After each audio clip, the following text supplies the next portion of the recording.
Olá, esse é o podcast Filosofia Pop. Eu sou o Murilo Ferraz e aqui comigo está o Marcos Carvalho Lopes. E hoje a gente recebe a Maria Clara Dias, doutora em Filosofia e professora na Universidade Federal do Rio de Janeiro, a UFRJ. Esse é o nosso episódio número 13 e hoje nós vamos falar sobre direitos dos estrangeiros, tolerância e hospitalidade. Se você não conhece ainda o nosso site, você pode visitar o filosofiapop.com.br e deixar o seu comentário ou pode também enviar um e-mail para contato@filosofiapop.com.br. No Filosofia Pop, a gente pretende conversar sobre temas filosóficos numa linguagem acessível. A ideia é usar também referências culturais, como filmes, músicas, programas de TV, para ilustrar alguns conceitos e dialogar com coisas mais próximas da gente. A cada 15 dias, sempre às segundas-feiras, a gente vai estar aqui para continuar essa conversa com vocês. Vamos então para a nossa conversa sobre direitos dos estrangeiros, tolerância e hospitalidade.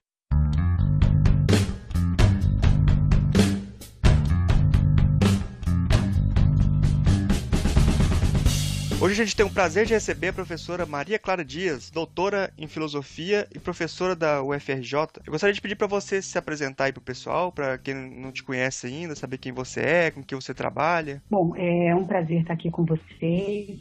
Eu agradeço o convite ao Marcos e ao Murilo. Eu, como você falou, sou Maria Clara Dias, eu trabalho no Departamento de Filosofia e nas pós-graduações de Filosofia e de Bioética.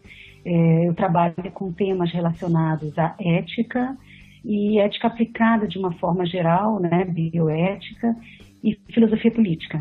Né? Quer dizer, trabalho também com filosofia da mente, mas eu acho que no caso aqui o mais relevante mesmo é o fato de eu trabalhar com filosofia política. Né? Então é basicamente isso. A nossa conversa de hoje é sobre o direito dos estrangeiros, falando sobre tolerância e hospitalidade. Eu gostaria de começar perguntando para você, Maria Clara, quem é o estrangeiro? Que é só aquele que vive em outro país? Como é que definiria assim, o estrangeiro? Eu vivi 4 anos na Alemanha, né? E eu me lembro que lá tinha um cartaz que dizia que todos nós somos estrangeiros, nós só não somos estrangeiros supostamente em um lugar. E eu acho que nós somos estrangeiros em todos os lugares. Eu acho que sobretudo os filósofos, né? Porque nós temos uma certa dificuldade de encontrar um espaço específico e temos sempre um olhar que ultrapassa, né, a nossa territorialidade. Acho que, na verdade, o estrangeiro é aquele que vive situações de estranhamento, né? E nós todos vivemos situações de estranhamento. Quer dizer, eu não saberia dizer se um estrangeiro que vive na cidade do Rio de Janeiro é mais estrangeiro aqui do que eu, né? Eu, particularmente, na cidade do Rio de Janeiro, me sinto muito familiarizada, mas eu acho que quando a gente não compartilha os valores de uma sociedade, quando a gente não consegue compreender ou se ver espelhado nessa sociedade, a gente se sente um estrangeiro. Que não é necessariamente uma coisa ruim, né? Mas é a produção de um certo estranhamento com a não identificação com um determinado espaço, né? Eu acho muito bom começar dessa posição de quem é o estrangeiro no sentido mais amplo, mas agora situando esse estrangeiro dentro dessas perspectivas filosóficas de justiça. Quando a gente pensa sempre em justiça, fronteira dos Estados-nações a partir de ideias de pacto, etc. Aí parece que sempre fica alguém de fora desses pactos, né? Aí, nesse caso, a gente cria um outro estrangeiro, né? Eu queria que você me comentasse quem são os excluídos do nosso pacto quando a gente pensa em cidadania. Quem são os estrangeiros da cidadania? Bom, isso é uma ótima pergunta, né?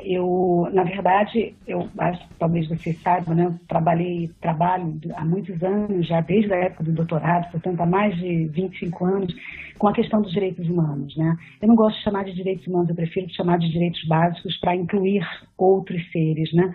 De fato, a principal problemática relativa a isso é que mesmo filósofos que vêm de uma tradição kantiana, como por exemplo Rawls, quando chega no item para além das fronteiras nacionais, se tornam nacionalistas, né?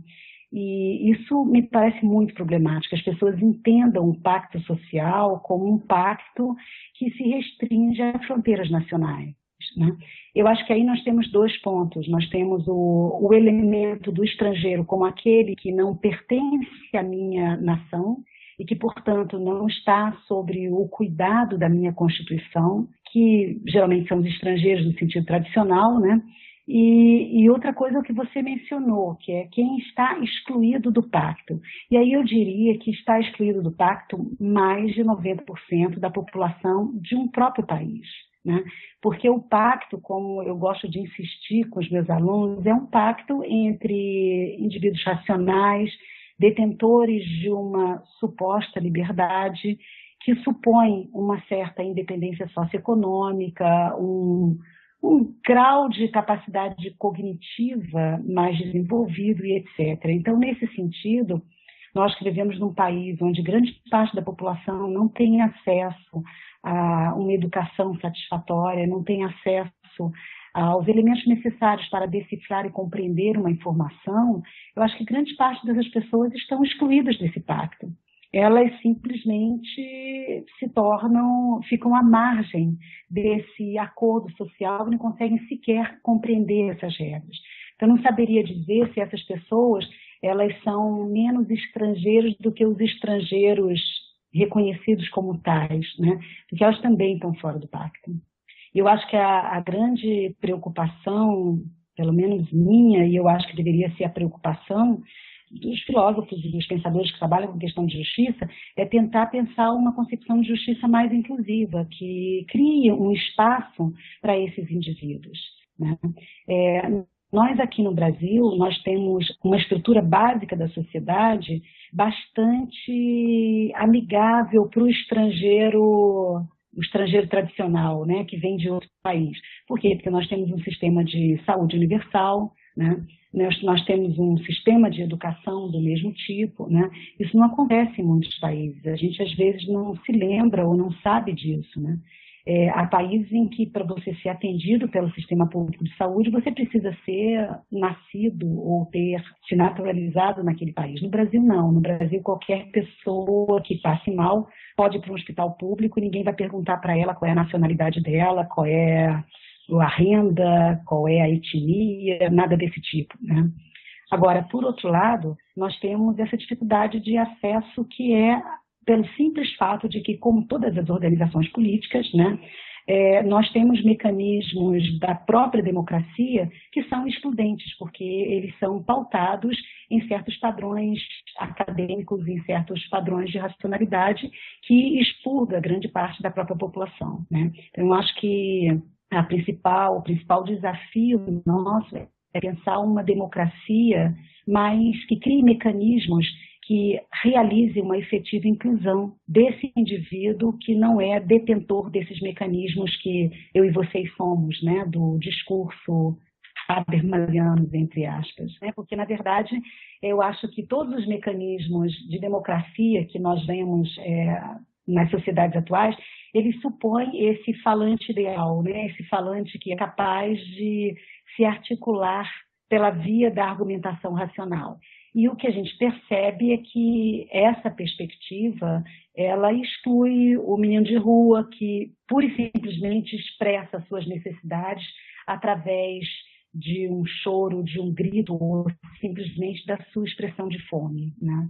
Eu acho que a nossa democracia e as democracias, em geral, carecem de mecanismos desse tipo, mecanismos que criam uma escuta específica para esses indivíduos.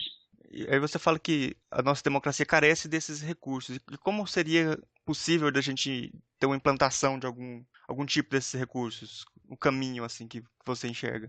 Olha, eu acho que, na verdade, isso é uma questão bem mais complicada, né, porque diz respeito a políticas públicas, mas eu acho que a principal ênfase da democracia deveria estar no processo de construção de uma capacidade de se expressar, né?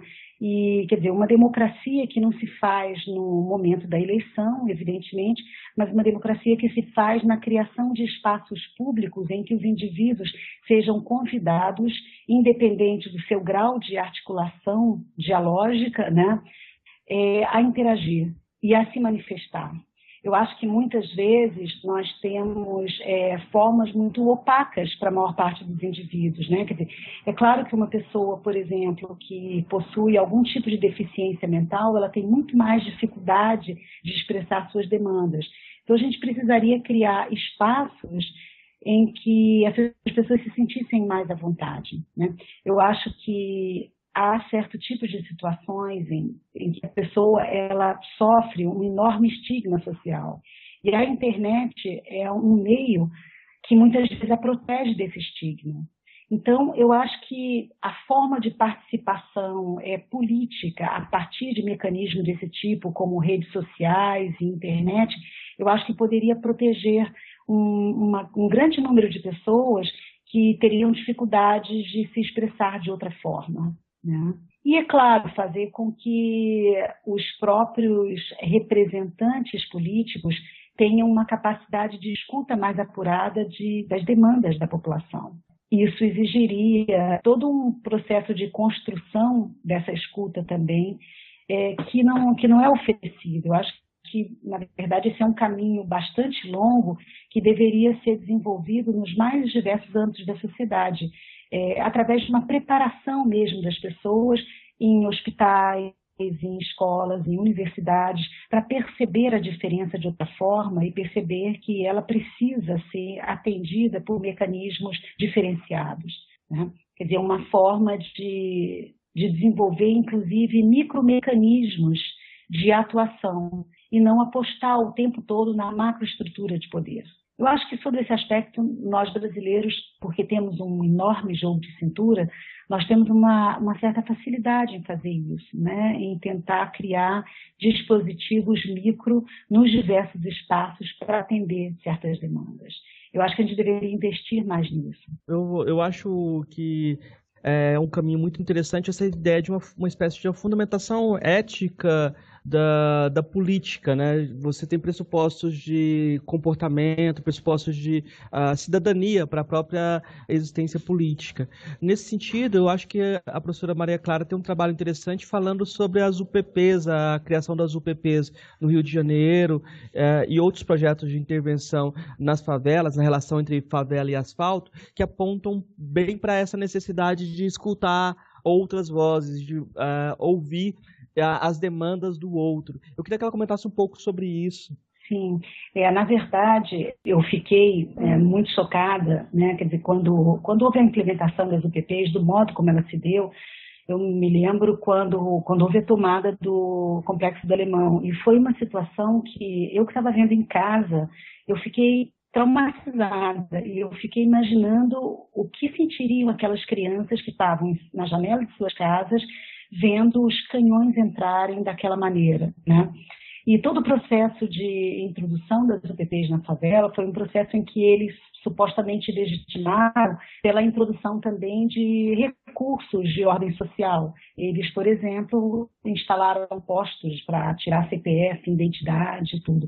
E uma coisa que sempre me surpreendeu é por que nós achamos que a pessoa que vive na favela, ela necessariamente vai estar incluída se ela tiver um CPF e uma carteira de identidade. Né? Quer dizer, o que é difícil para a gente perceber, nós que vivemos no vocabulário dessas pessoas no asfalto, né? É perceber que elas têm muitas vezes uma forma de organização diferenciada, e essa forma de organização funciona muito bem dentro daquele espaço organizado, criado e, de alguma forma, coordenado por elas, né? Então, elas têm toda uma rede de solidariedade que nós não encontramos nos nossos bairros do asfalto, né? De Zona Sul, de Zona Norte. E muitas vezes o projeto do Estado é um projeto que não escuta ou não percebe ou não se interessa pela forma de organização dessas pessoas. E isso é muito rico. Eu trabalhei durante muito tempo, e me interessa muito ainda isso, com as ocupações urbanas, né? E é incrível como eles têm, às vezes, 200 famílias morando em um prédio e uma única cozinha coletiva. E como tudo isso funciona. Isso jamais funcionaria, quer dizer, a gente não vê que não funciona nem em reunião de condomínio em um prédio da Zona Sul. Como eles conseguem 200 famílias utilizando uma cozinha comunitária, né? Quer dizer, então você percebe que ali o núcleo das relações é a própria comunidade, não os indivíduos isoladamente, né? As pessoas pensam coletivamente.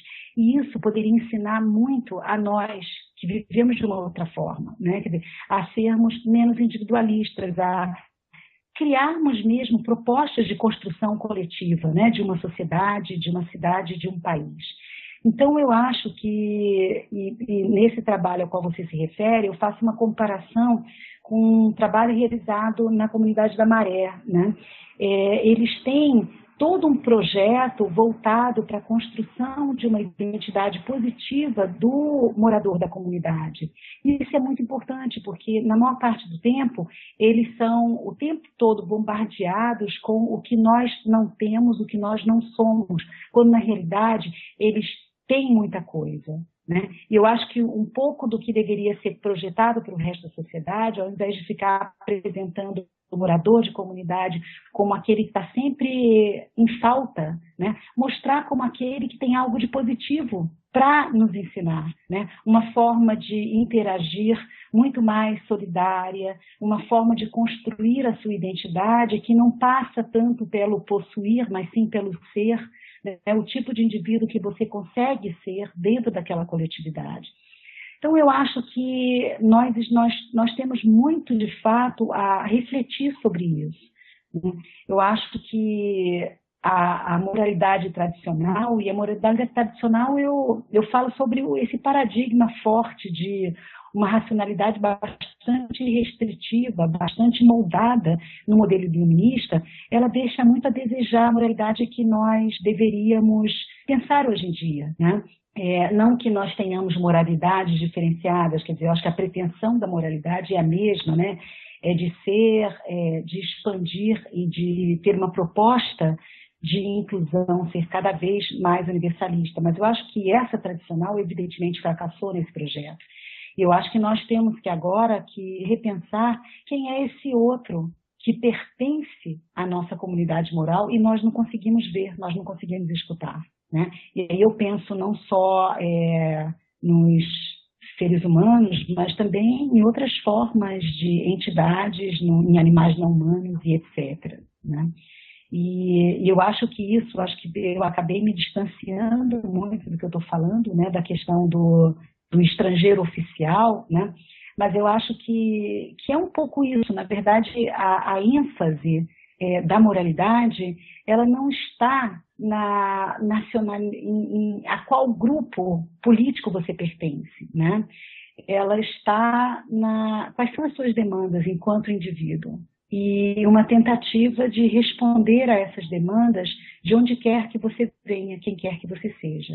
Eu acho que esse deve ser o foco principal da moralidade. E, para isso, eu acho que a moralidade, ela, de fato, ela não tem fronteiras. Ela pode, é claro, reconhecer recursos que, sob o ponto de vista pragmático, tornam mais efetiva a nossa ajuda a determinados grupos, né? Trabalhei algum tempo com a questão da identidade nacional, tentando mostrar que, ao contrário do que muitas vezes se pensa, ela não é algo necessariamente negativo.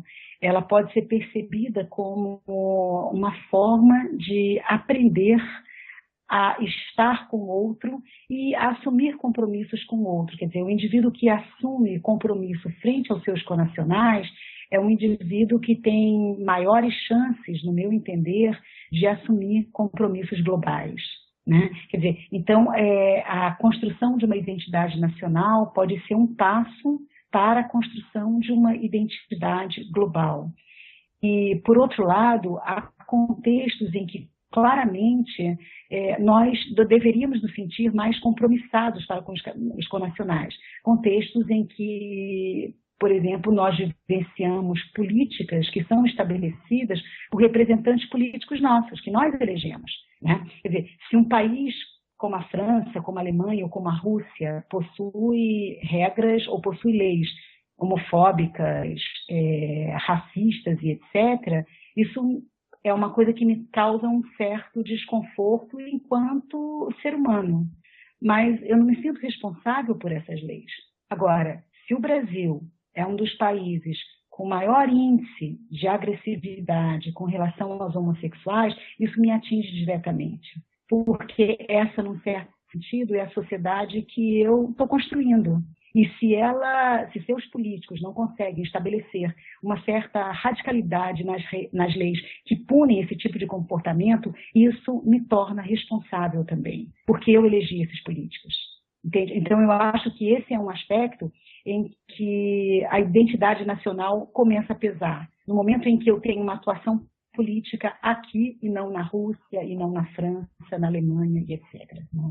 Eu acho que essa identidade nacional ela tem um lado positivo, mas também tem um lado negativo, que é o que a gente está vendo hoje na Europa, por exemplo, que as pessoas, de alguns países, não querendo receber refugiados porque eles vão roubar os nossos empregos e tal, e não são da nossa gente, né? E como é que você vê esse tipo de coisa, esse tipo de reação hoje na Europa? E eu acho que no Brasil também, né, tem um pouco disso. Eu acho que o Brasil, na verdade, sempre teve uma postura muito interessante com relação a estrangeiros, porque, na realidade, ele sempre recebeu poucos estrangeiros, né? E também porque, é claro, os estrangeiros que geralmente vinham para o Brasil eram estrangeiros turísticos. Existe um tratamento bastante diferenciado para o indivíduo que muda de país e o indivíduo que é simplesmente um turista, né? Eu acho que há uma percepção muito limitada de quem tem direito a quê, sabe? Eu acho que o fato de nós nascermos em um determinado espaço geográfico não nos autoriza a termos mais direito a esse espaço geográfico do que outras pessoas, né? Isso vale, em certo sentido, para todo mundo, né? Quer dizer, mesmo para a questão de migrações dentro do país, as pessoas dizem, porque o nordestino vai para São Paulo, ele vai alterar o perfil da capital, mas como assim? O que é isso? O que é o perfil de São Paulo? Sabe? Qualquer lugar é do lugar das pessoas que vivem naquele lugar, né? E é uma construção dessas pessoas. Eu acho que quanto mais a gente demora a dar direitos a essas pessoas, mais tempo a gente elimina a possibilidade de comprometê-las com aquele espaço, né? Eu acho que o comprometimento com o espaço é algo muito importante para tornar aquele espaço um espaço de tolerância e um espaço mesmo em que são os indivíduos que cuidam, sabe? Eu acho que a perspectiva de que o estrangeiro é um alienígena simplesmente faz com que o estrangeiro não tenha responsabilidade para com aquele lugar onde ele está vivendo.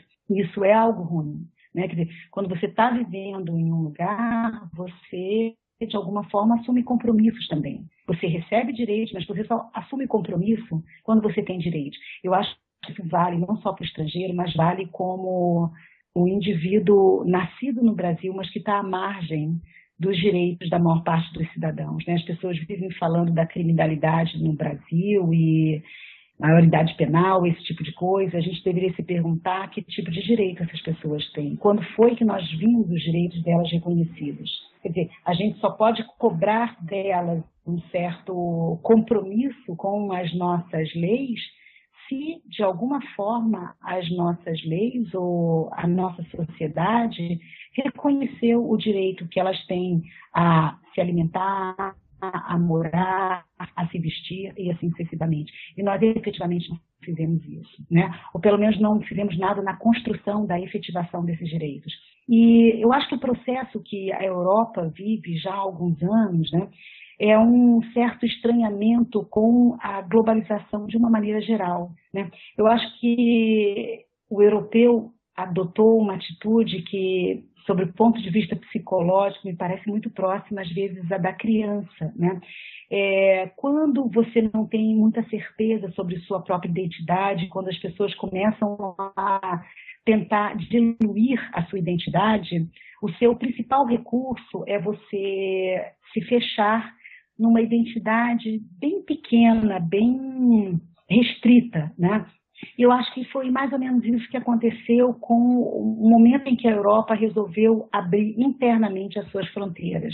O indivíduo, sem saber mais com quem brigar e com quem se identificar, ele começou a buscar identidades bastante locais, né? Porque se sente ameaçado por não ter mais as fronteiras nacionais como seu limite identificatório. Eu acho que isso é parte de um longo processo de aprendizado e de amadurecimento, pela qual os europeus e nós temos que passar. A gente tem que deixar de se sentir ameaçado pelo outro e conseguir construir uma identidade positiva sem que ela precise ser construída sobre a base da recusa de uma outra identidade, né? Quer dizer, eu não sou mulher em contraposição ao sexo masculino. Eu sou mulher porque eu me identifico com uma série de coisas que dizem respeito ao feminino, por exemplo, né? Ou à luta das mulheres no decorrer das últimas décadas, dos últimos séculos,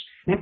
E eu acho que as pessoas têm que passar a se perceber assim. Construir uma identidade positiva significa dizer, não, eu sou brasileira porque, na verdade, eu me identifico com uma certa forma de estar no mundo. Dizer que é brasileira é mais complicado, né? Mas, por exemplo, eu sou carioca porque eu me identifico com uma certa forma de estar no mundo que diz respeito às pessoas que vivem no Rio de Janeiro, de onde quer que elas venham, né? Mas isso não significa ser carioca porque eu não sou uma alemã, porque eu não sou uma argentina, eu não sou uma paulista. Não, isso é ridículo, né? Não é assim que a gente constrói uma identidade que seja, sob o ponto de vista existencial, satisfatória, né? E eu acho que o tempo todo a gente tem que voltar a esse ponto, a esse aspecto, né? Quer dizer, essa pergunta, até que ponto a nossa identidade ela está sendo construída com base no que é fundamental para nós, nos nossos próprios valores, ou ela está sendo construída pela recusa do outro, né? Eu acho que esse é o problema negativo da noção de identidade, é que muitas vezes os seres humanos não conseguem construir a sua identidade com base no que eles conhecem como positivo para si, mas sim pelo que eles recusam. Eu, com o ouvido aqui de filósofo, começo a já ouvir lá Platão cantando nas suas palavras, você se contrapondo a Platão, né? E a ideia dele de tolerância no estado fechado. Eu queria, para que o ouvinte que não conhece, também você explicasse um pouco sobre o que é essa ideia de tolerância, que hoje a gente pode pensar que a Europa se pensa muito ainda nessa perspectiva platônica, esse contraponto da hospitalidade kantiana. Eu acho tão estranho, por exemplo, um pensador tão kantiano quanto o Habermas, quando vai pensar nas fronteiras, se pega na tolerância, né? Essa diferença, eu queria que você falasse um pouco sobre essa diferença entre tolerância e hospitalidade. Eu acho que, na verdade, a gente tem, até na questão das políticas de identidade, surgiu essa questão, né? Quer dizer, o que a gente quer que o outro faça? A gente quer que o outro simplesmente nos tolere, né? Ou quer que o outro efetivamente nos aceite como nós somos e crie esse espaço de compartilhamento. Eu acho que, na verdade, o ponto fundamental é tentar pensar o outro não como uma ameaça, mas como alguém que pode nos ajudar a expandir nossa própria percepção das relações, de nós mesmos. E a hospitalidade ela está muito relacionada, no meu entender, a um certo sentimento de generosidade.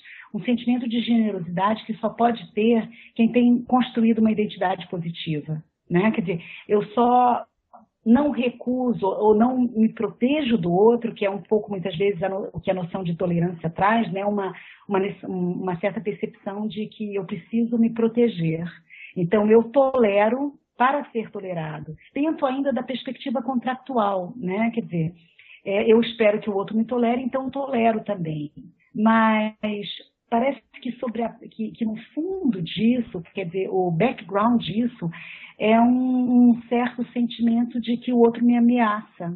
E eu acho que esse sentimento de hospitalidade, que é algo que, inclusive, os brasileiros, né, são famosos por possuir, pelo menos, isso pode ser uma caricatura, mas pelo menos num certo sentido isso, né, vem de uma certa curiosidade pelo outro, né, uma certa sensação de que nós abrimos a nossa casa para que o outro possa fazer parte dela e possa fazer parte enquanto o outro, que eu acho que é fundamental, né? Há países, por exemplo, no caso da Alemanha, né, quer dizer, se você quer se tornar um alemão, Você tem que, de alguma forma, você precisa reconhecer os valores da sociedade alemã, você precisa abrir mão dos seus valores, quer dizer, não sei se isso ainda é assim, mas quando eu vivia na Alemanha isso era uma discussão, era uma polêmica muito grande que dizia respeito a por que grande parte dos turcos, mesmo que nascidos na Alemanha, não são naturalizados alemães, né? E um pouco era isso, porque eles não queriam abrir mão das suas características culturais próprias, né? Eu acho que a hospitalidade, ela diz respeito a isso, né? Não é preciso, para que você seja alguém que vive no Brasil, você abdicar da sua cultura. O Brasil se torna um país mais rico se você o diversifica em termos culturais também, né? Eu acho que esse é um ponto fundamental, a gente viver bem com a multiculturalidade e não achar que para construir um país a gente precisa de criar uma identidade fixa e única, né? A ideia é que nós somos fruto de uma sociedade que é, de fato, composta por múltiplas identidades. E essa pluralidade nos enriquece e não nos ameaça, né? É muito comum as pessoas muitas vezes dizerem assim: ah, não, mas a música americana vai destruir a música brasileira. Não tem nada que possa destruir a música brasileira. Com relação à nossa cultura, nós somos fagocitários, nós de fato incorporamos o elemento da novidade, o outro, na nossa própria construção. E a nossa construção cultural, ela é muito rica porque ela foi capaz de fazer isso, né? Nós somos capazes de pegar elementos de várias culturas e incorporar e criar algo que é fruto de tudo isso. E eu acho que isso é muito importante na nossa própria percepção de como lidar com o estrangeiro, tentar lidar com o estrangeiro não como uma ameaça a nós, mas como algo que pode nos enriquecer. Eu acho que nesse ponto tem uma coisa também que a gente sempre ouve falar do Brasil como essa nação que é multicultural e que miscigenada e que aqui a gente gosta da mistura e é tudo uma mistura, mas por outro lado tem também uma grande parte da população e que tem muita influência e muito poder na nossa sociedade, que vê o outro como inimigo, como você estava falando, que acha que bandido bom é bandido morto, que direitos humanos não só protege bandido e não sei o quê, que é um pouco contra essa ideia, que é racista e tal, e que é um pouco contra essa ideia de miscigenar e de ser uma mistura de tudo, né? Eu queria, sim, se você vê essa contradição também e como resolver isso. Eu acho que a sociedade brasileira, ela nos últimos anos, ela caminhou nessa direção, ela tem caminhado a passos mais largos nessa direção que você está apontando, né? Eu acho que ela está se tornando uma sociedade mais restritiva. Eu acho que é um momento da gente parar e pensar sobre isso, porque a gente vai construir um país muito ruim se a gente for nessa direção, né? E eu acho que a única arma contra isso é uma campanha maciça de desmascaramento desse medo da mistura, desse fechamento que a sociedade brasileira está hoje em dia propondo, né? Eu acho que os meios de comunicação eles deveriam cada vez mais afrontar essa perspectiva. E a população brasileira deveria ser bombardeada por toda uma propaganda no sentido de vamos perceber o quanto é importante nós mantermos o nosso espaço aberto à diferença e nós tentarmos construir uma nação com todos que fazem parte dela. E tentar perceber, abrir os guetos, né? Tentar renovar o nosso espaço público, que já foi muito mais público no passado e hoje em dia ele é muito seletivo. Eu acho que, de fato, a sociedade brasileira precisa se repensar e tentar, e nós temos que tomar cuidado para não irmos nessa direção desse fechamento, desse isolamento, dessa elitização da sociedade brasileira, né? E eu acho que para isso, eu acho que as mídias, né, elas são fundamentais. A gente vê o poder que, por exemplo, a televisão brasileira tem sobre a população e eu acho que deveria haver, por parte do próprio Estado, uma pressão muito grande para que as novelas, para que os programas, eles refletissem a necessidade dessa não construção de uma sociedade cada vez mais elitista. né?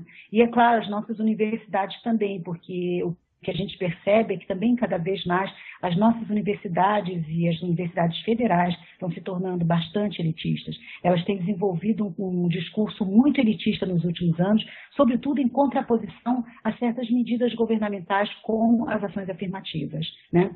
E eu acho que isso me parece um absurdo completo. Por exemplo, eu acho que a própria atitude da UFRJ, que é a principal universidade, a maior, né, universidade federal brasileira, com relação às ações afirmativas, é lamentável, né? Quer dizer, a ideia de que o Brasil não precisa de cotas raciais, porque nós não somos uma sociedade racista, é uma ideia que eu não sei para quem ela cola, sabe? Eu acho que é, obviamente, um mascaramento e uma forma de preconceito.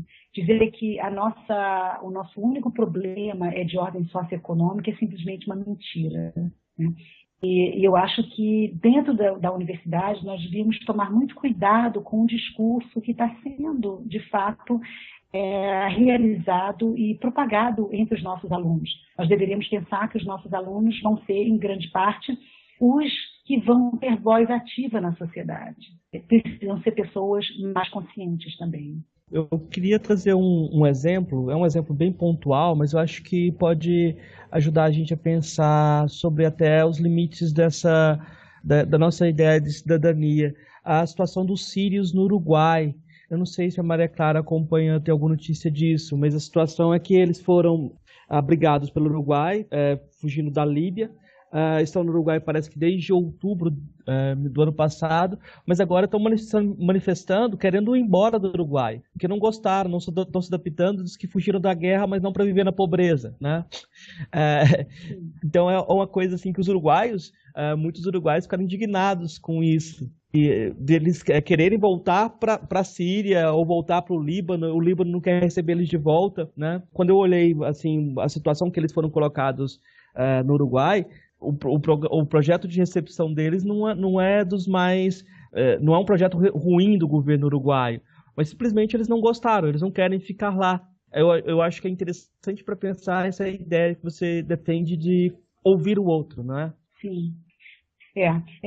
No caso de grandes países, de países que recebem grandes fluxos migratórios, a gente vê que às vezes as políticas elas são estabelecidas, por exemplo, no caso mais uma vez da Alemanha, né, porque é onde eu me lembro claramente disso, existia uma cesta básica que era dada, nunca era dado o dinheiro para que as comunidades comprassem o que elas quisessem. E a ideia é, se nós dermos o dinheiro, eles vão comprar cigarro e bebida. Então a gente dá a cesta básica. Só que eles não davam a cesta básica de acordo com as necessidades daquela comunidade, ou seja, com os hábitos alimentares daquela comunidade. Então, acaba que você cria uma medida que ela poderia ser supostamente boa, mas não funciona, porque com aquela cesta básica você não alimenta aquela comunidade, porque eles têm valores e que eles não estão dispostos a colocar de lado por causa disso, né?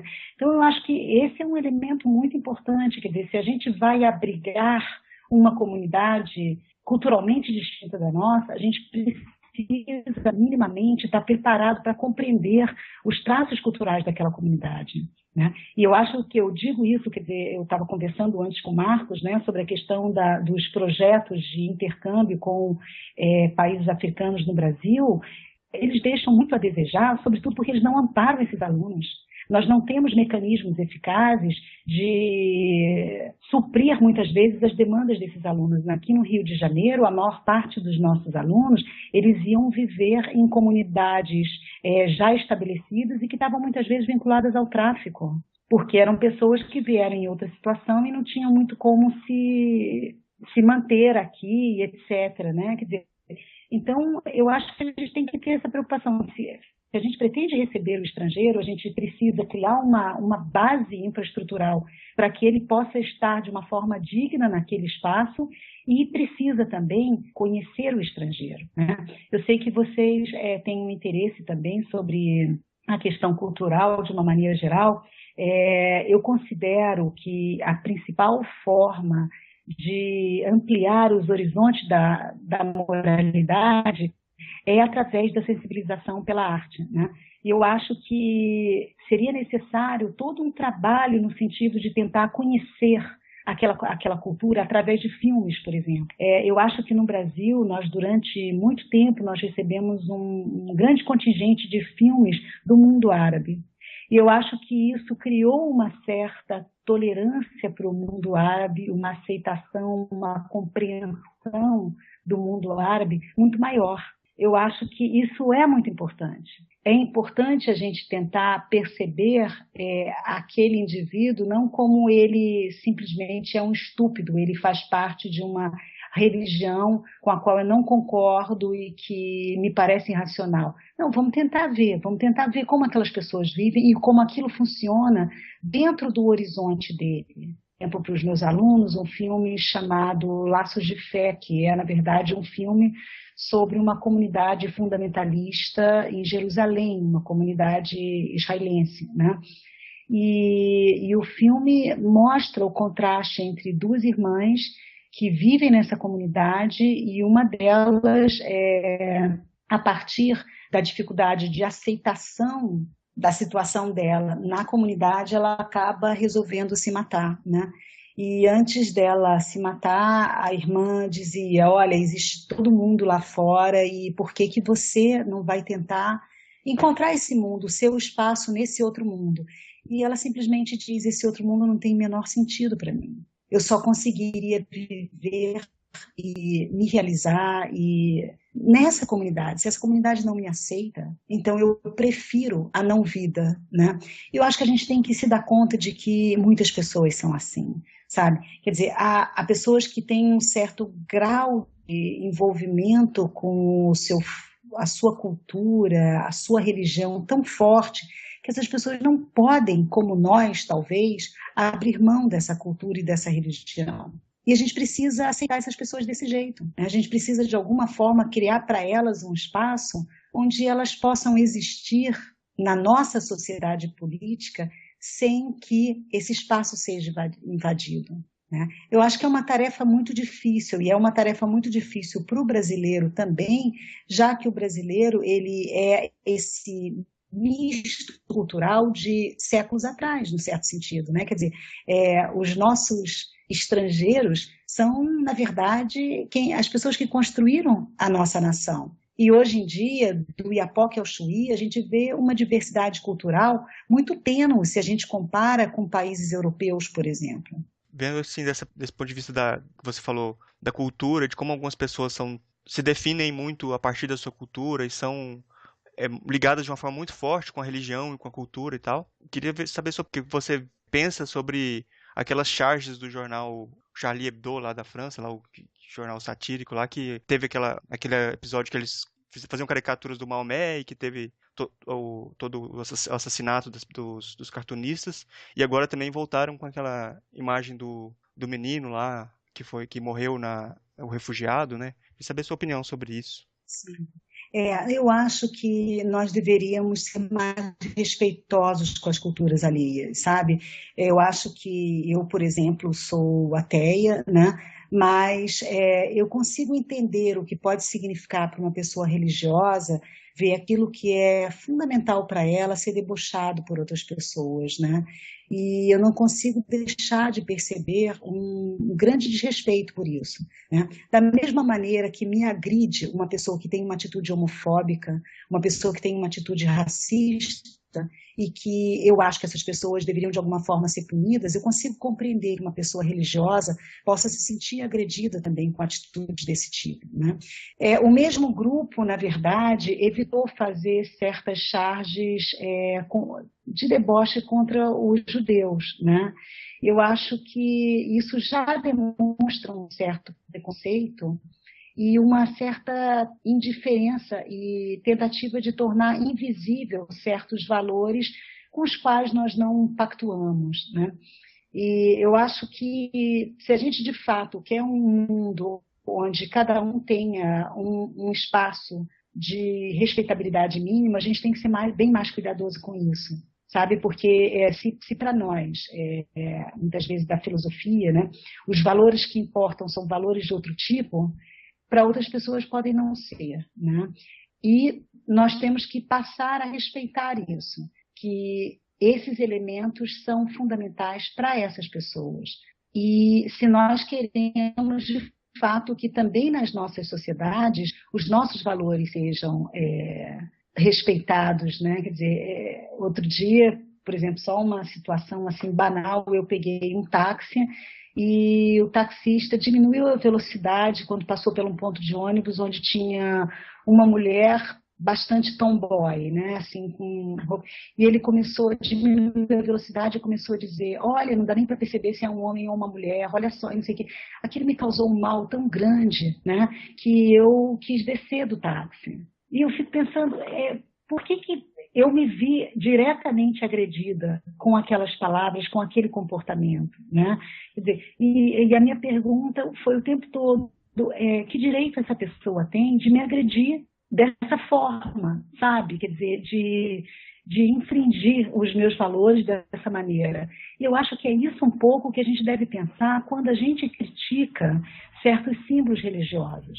Porque nós temos total direito de sermos contra certas ideias religiosas porque elas infringem valores nossos.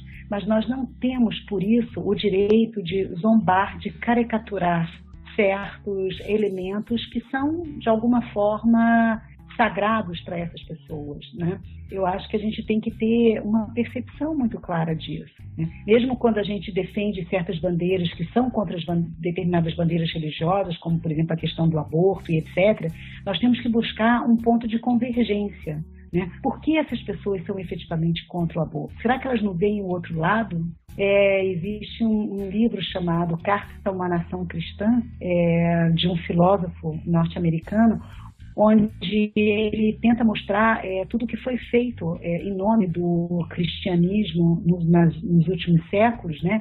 E tenta mostrar, ele comenta, por exemplo, Madre Teresa de Calcutá, e ele diz, quando ela fez o discurso dela contra o aborto, naquele mesmo momento, várias jovens do mundo inteiro estavam morrendo.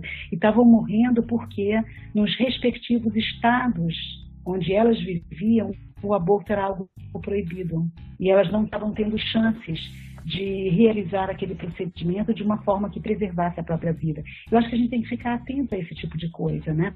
Quer dizer, por mais que nós adotemos uma determinada religião e tudo, nós temos que tentar pensar se existem valores que podem ser compartilhados por esses diversos grupos, né? Por nós e por esses diversos grupos. Porque só assim a gente vai conseguir estabelecer um diálogo real.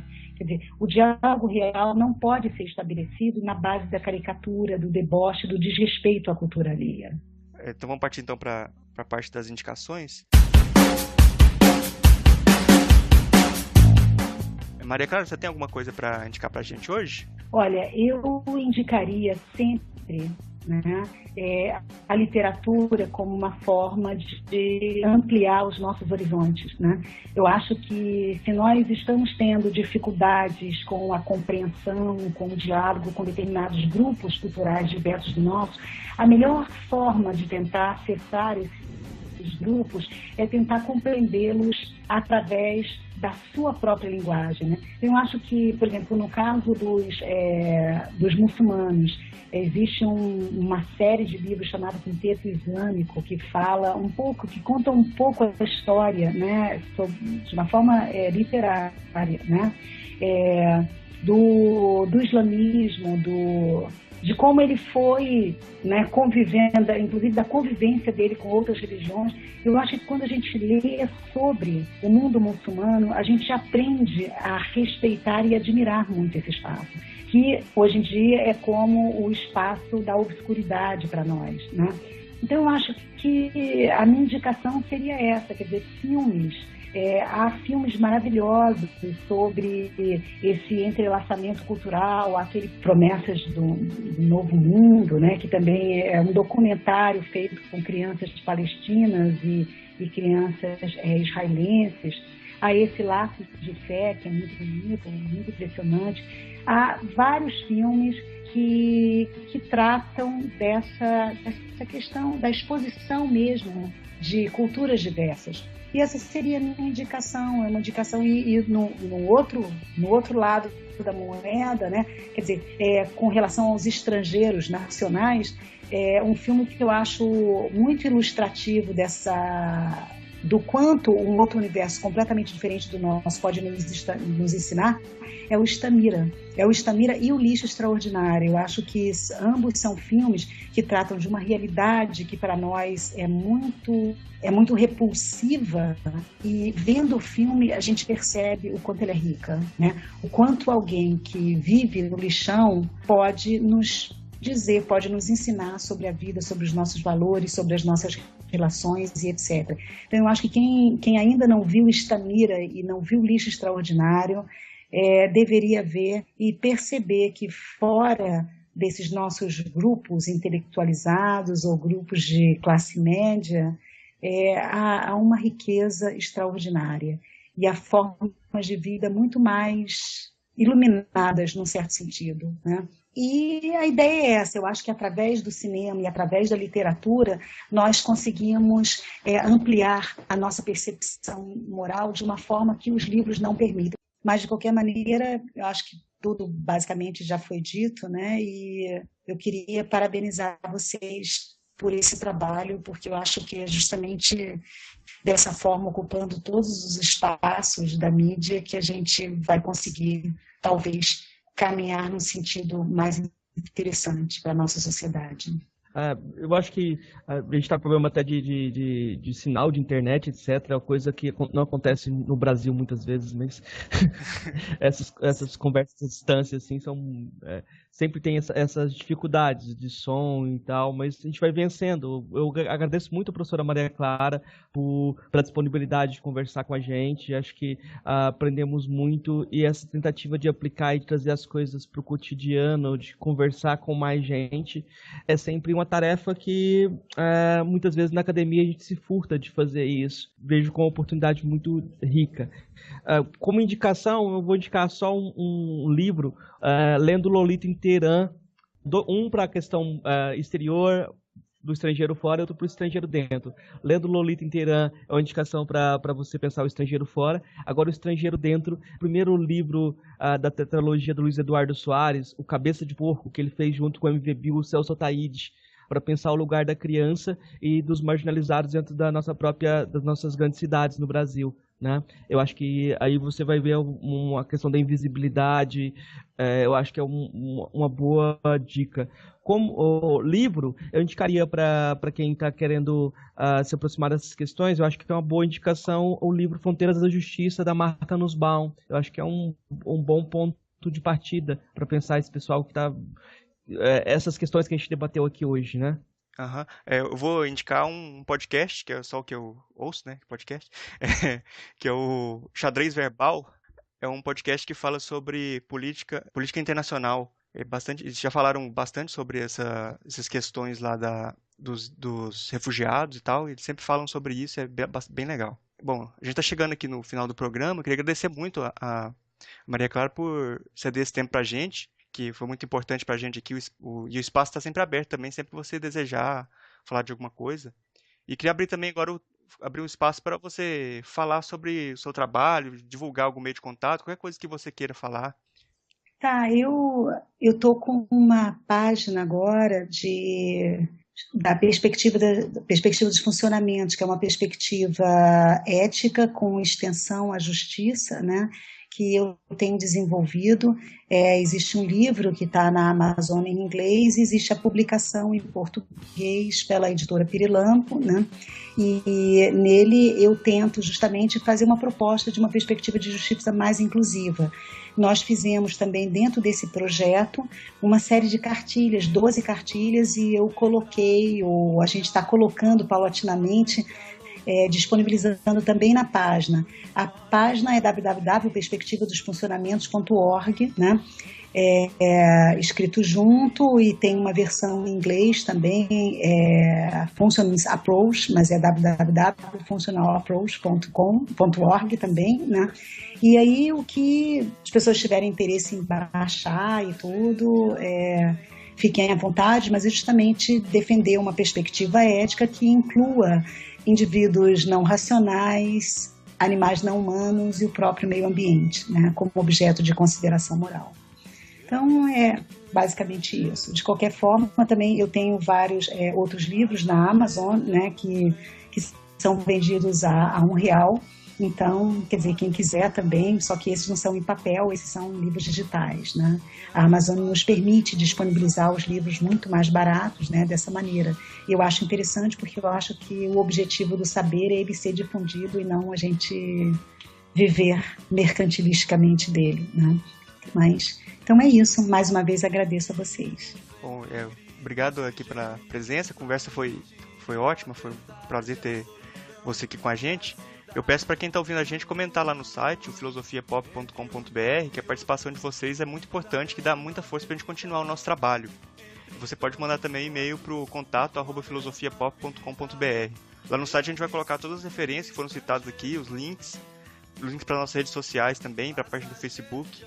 E se você quiser ajudar mais a gente ainda, pode compartilhar os nossos episódios com os amigos, avaliar a gente no iTunes, que ajuda a gente a subir lá na classificação deles. Obrigado a todos que participaram, obrigado a todos que estão ouvindo. Daqui 2 semanas a gente está de volta. Eu me sinto